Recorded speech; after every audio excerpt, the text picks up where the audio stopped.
Hai guys, assalamualaikum warahmatullahi wabarakatuh. Baik lagi sama aku di sini. Hari ini aku mau sharing tentang pengalaman pencairan BPJS Ketenagakerjaan alias program JHT. Sama ada program baru dari BPJS yang nanti akan sedikit aku bahas. Sebelum kita mulai pembahasannya, lebih baik jangan lupa like, comment, and subscribe dulu ya. Oke, terima kasih yang udah like, comment, and subscribe. Jadi pembahasan hari ini sharing aku tentang pencairan BPJS Ketenagakerjaan ini. Awal mulanya itu aku kerja di perusahaan BUMN dan aku kerja dari mulai 2016 yang kurang lebih kalau tahun ini itu 6 tahun. Nah, selama 6 tahun. Jadi awalnya itu aku dikasih arahan bahwa kontraknya nggak bisa diperpanjang, yang mana harus mengikuti program pemerintah. Jadi aku ngikut aja. Tapi di situ dikasih dikasih arahan kalau memang nanti akan dapat uang pesangon dan program dari BPJS. Karena tiap bulan kan aku udah dipotong dari perusahaan. Berapa persen dari gaji itu kurang jelas juga ya. Yang jelas dari gaji itu dipotong, diikut sertakan dalam program JHT dan JKP. Sebenarnya ada banyak sekali program yang diikutkan di para pekerja. Cuman kan beda-beda, tergantung perusahaannya. Nanti kalian kalau mau cek bisa download aja aplikasinya JMO. Nanti kalian masuk di situ. Kalau belum punya akun kalian bisa daftar. Kalau misalkan udah punya akun tinggal masuk aja. Nanti di situ ada keterangannya, kelihatan kalian itu ikut program apa aja. Nah, kalau punya aku sendiri, aku diikutkan 4 program. Yang pertama itu JHT, JKP, sama yang dua ini kayak asuransi kecelakaan kerja atau apa gitu, aku lupa. Karena udah bulan lalu aku mencairkannya. Itu. Untuk kalian yang penasaran bisa dicek aja sekarang. Kalaupun nggak ngecek atau nggak mencairkan, kalian masih bekerja di perusahaan itu nggak masalah sih, cuman ngecek-ngecek aja. Nah, untuk aku sendiri itu sebenarnya nggak cuman sendiri sih. Kemarin ada seangkatan sama aku tuh yang tanda tangannya bareng itu sama aku itu ada 6 orang. Nah, dari 6 orang ini aku juga sempet tanya-tanya. Makanya itu aku bisa share ke kalian pengalaman untuk pencairan BPJS-nya. Nah, untuk sekarang pencairan BPJS-nya itu kemarin aku sempet datang ke kantor BPJS Ketenagakerjaan karena aku berdomisili di Kediri, jadi aku datang ke kantor BPJS pusatnya di Kediri. Nah, terus pas aku ke kantor BPJS Ketenagakerjaan di pusatnya yang di Kediri itu, aku ketemu sama security-nya, dan security-nya itu bilang kalau keperluannya apa, biasa kan ditanya seperti itu. Keperluannya apa? Aku bilang kalau misalkan aku mau ngurus JHT aku alias program dari BPJS yang kemarin aku udah habis kontrak. Kira-kira syaratnya apa aja, terus apa yang harus aku lakukan, karena itu kan H plus 3 apa H plus 5 itu aku terakhir masuk kerja tuh. Terus si bapaknya bilang kalau Mbak, semua yang diurus tentang JHT itu bisa online, tergantung nanti JHT-nya mbaknya itu dicek di JMO-nya itu saldonya berapa. Jadi ada 2, kalau misalkan saldonya di bawah 10 juta bisa tinggal pencairannya di JMO aja, nanti nggak ada 24 jam juga udah cair, kata bapaknya gitu. Nah, terus yang kedua itu bapaknya bilang kalau saldo di atas 10 juta itu nanti pencairannya lewat website namanya Lapak Asik, www.lapakasik.bpjsketenagakerjaan.com. Ntar aku kasih di bawah ini ya. Gitulah pokoknya. Terus habis itu aku, oh gitu ya Pak, berarti kalau misalkan aku ngurusnya di sini nggak bisa ya Pak, harus online. Bapaknya bilang, iya emang harus online gitu. Nah, jadi setelah itu aku mencoba untuk daftar online. Akhirnya aku pulang lagi tuh ke rumah. Capek ya, lagi hamil bolak-balik, capek banget. Terus habis sampai rumah, aku langsung buka laptop aku masukin alamatnya, terus aku cari-cari gitu. Dan ternyata aku baru tahu kalau misalkan pengajuannya itu nggak bisa hari ini terakhir masuk kerja, habis itu besoknya atau seminggu kemudian, itu nggak bisa. Harus menunggu sekitar 30 hari sampai perusahaan itu lapor kalau misalkan kita tuh udah nggak kerja di perusahaan itu. Sebenarnya intinya gitu sih. Cuman yang terjadi adalah banyak perusahaan, atau bahkan nggak banyak juga sih, atau ada perusahaan yang biasanya langsung lapor kalau pekerjanya ini sudah tidak bekerja, yang akan lebih mempermudah kita untuk mencairkan JHT itu. Tapi jika kemungkinannya ini tidak terjadi, berarti yang terjadi adalah kita harus menunggu selama 40 hari dari mulai hari terakhir bekerja atau hari terakhir masuk kerja untuk pelaporan BPJS-nya. Keterangannya di BPJS seperti itu nanti. Dan kalian tahu apa yang terjadi pada saya dan teman-teman saya? Ternyata itu semua tidak terjadi, guys. Jadi aku contohin aku sendiri ya. Aku itu terakhir masuk kerja itu tanggal 17 misalkan, anggap aja 17 Agustus gitu ya. 17 Agustus aku terakhir masuk kerja. Terus habis itu aku itu menerima gaji setiap tanggal 25, 17 ke 25 Agustus ya. Ini perhatiin banget ya guys. Berarti kan aku 25 Juli itu masih terima gaji full kan, ya kan? Aku masih terima gaji full. Nah, untuk Agustusnya aku kan masuk cuman sampai tanggal 17. Tapi di tanggal 25 Agustus aku itu masih mendapatkan gaji yang dibayarkan dari perusahaan mulai tanggal 26 Juli sampai tanggal 17 Agustus terakhir aku masuk. Sampai sini paham ya? Paham?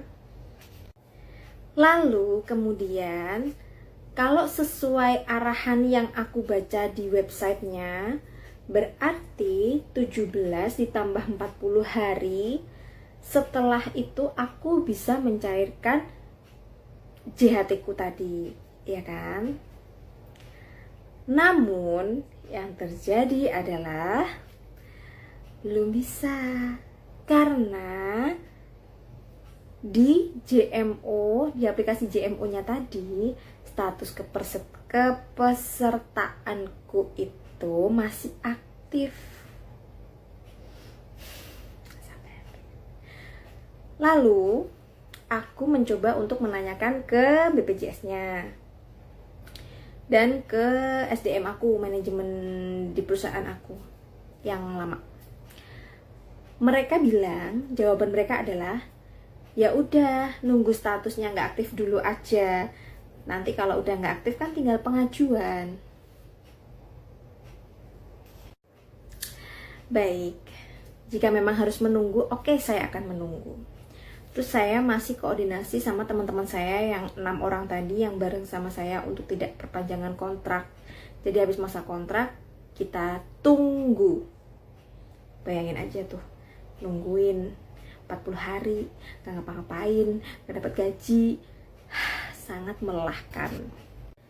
Dan ternyata aku logikanya gini, kalau misalkan Agustus itu aku nerima gaji walaupun gak full, cuman tanggal 26 sampai tanggal 17-nya, tapi aku masih dibayarkan BPJS-nya.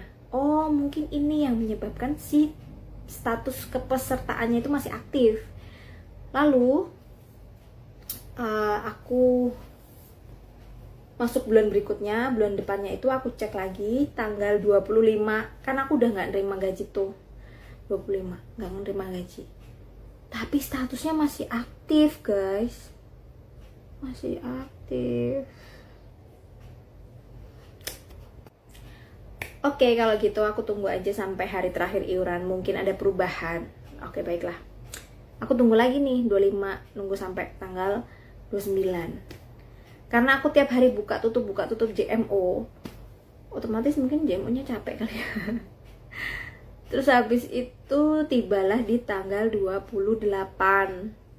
Karena tiap hari aku ngecek 28 itu aku lihat tarang status kepesertaannya udah nggak aktif. Padahal di situ tulisannya tanggal iuran terakhirnya itu 29.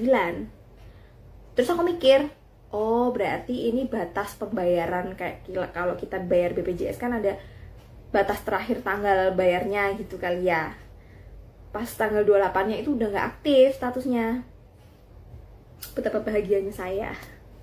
Setelah tahu tanggalnya itu udah nggak, setelah tahu statusnya kepesertaannya itu udah nggak aktif, otomatis aku langsung dong mengeksekusi, buka laptop, aku masukin lapak asik, terus aku masukin KPJ aku, dan ternyata aku berhasil loh masukkannya.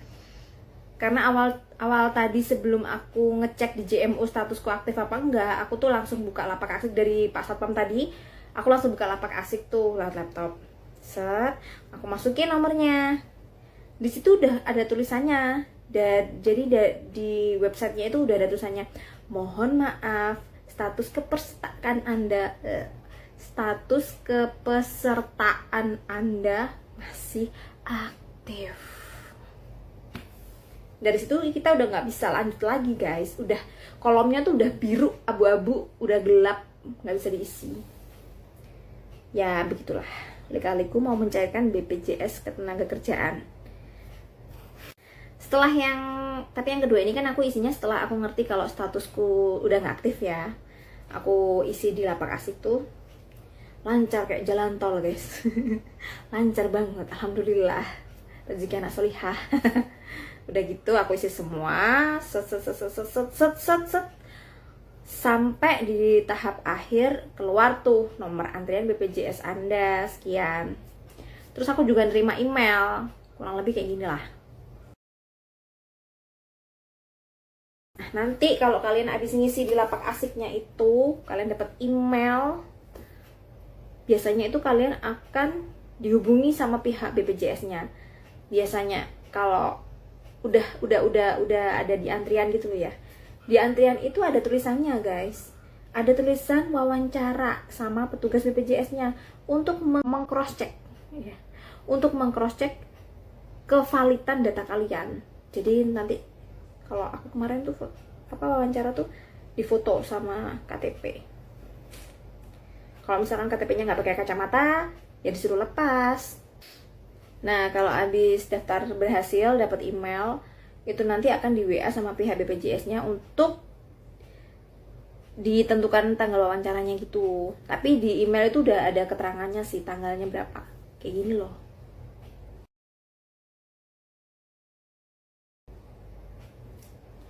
Terus abis itu nanti kalau aku sih di WA sama petugas BPJS-nya itu, misalkan aku daftarnya kan 28 ya, 28 apa 27 lupa, 28. Pokoknya pas statusnya udah nggak aktif itu aku langsung daftar ke BPJS Ketenagakerjaannya. Terus habis itu aku dapat WA disuruh untuk ngirimin surat keterangan kerja dari perusahaan. Setelah aku kirim, si adminnya ini WA lagi, bersediakah untuk melakukan wawancara pada tanggal yang ditentukan. Nah, ini poin plusnya guys. Aku kan ngajuinnya tanggal 27 atau 28, ya kan? Lupa. Terus jadwal aku tuh 29 itu wawancaranya 29-nya tanggal 29 itu wawancara. Nah, pas aku di WA itu dikasih tahu kalau misalkan tanggal 28 aja wawancaranya gimana, kayak gitulah bahasanya, tapi lebih formal sih. Pokoknya intinya meminta ketersediaannya kita untuk diwawancarai nggak sesuai tanggal yang kita daftar lewat website tadi. Di website itu ada tulisannya aku tanggal 29 kalau nggak salah. Terus aku di WA lagi, gimana kalau tanggal 28 aja kayak gitu, bersedia atau tidak. Ya aku bersedia dong guys, ya kan, lebih cepat lebih baik. Oke, begitulah ceritanya pencairan JHT-ku. Tapi ini ada tapinya, dengerin lagi guys. Untuk program yang udah dijanjikan sama aku, yang program JKP, jaminan kehilangan pekerjaan, Tuh nggak jadi, sedih ya. Ya nggak apa-apa sih, belum rezekinya aja. BTW kenapa nggak jadi cair? Karena ternyata walaupun aku dapat pesangon, terus aku udah ngurus ini itu, BPJS-nya bilang, Mbak, laporan dari perusahaannya itu bukan PHK, alias bukan putus hubungan kerja, tapi habis masa kontrak. Jadi Mbak nggak bisa mencairkan untuk program JKP. Sedihnya itu bukan karena nggak bisa cair sih, lebih tepatnya tuh udah kepotong nggak bisa cair. Sedih ya kan? Nggak cuma aku sih, 6 teman aku yang barengan sama aku juga ngerasain hal yang sama. Karena kita udah dari awal bukan janjiin sih, dikasih arahan. Ntar dapatnya tuh ini. Udah nggak usah kecewa, ntar bisa berjuang, bisa buat usaha lah pokoknya. Tuh. Tapi sayangnya belum rezeki guys. Jadi buat kalian yang udah didaftarin program JKP ini, program baru dari BPJS, itu kalian harus cek, bener-bener cek banget. Kalau kalian habis kerja, masa kerjanya udah habis, terakhir kontraknya itu sama nggak sama hari terakhir kalian masuk kerja. Kalau sama, kalian kebanyakan pasti nggak akan bisa mencairkan program JKP, karena si perusahaan juga nggak bakalan laporan kalau kalian di PHK, tapi kalian habis masa kontrak. Cuman kalau kalian nggak kepotong JKP ya udah nggak apa-apa sih.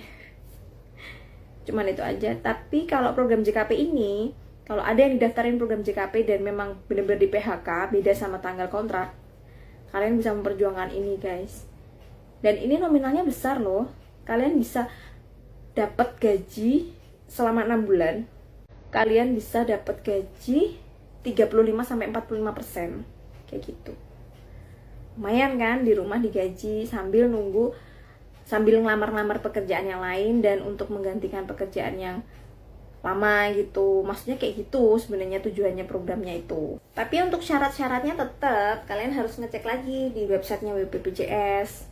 Soalnya aku nggak terlalu ngerti karena aku nggak mencairkan. Jadi aku cuma ngebaca aja sekilas. Kalau memang JKP ini didaftarin, kita bisa dapat 6 bulan gaji walaupun kita nggak kerja, tapi nggak full, cuma 35-45% aja selama 6 bulan.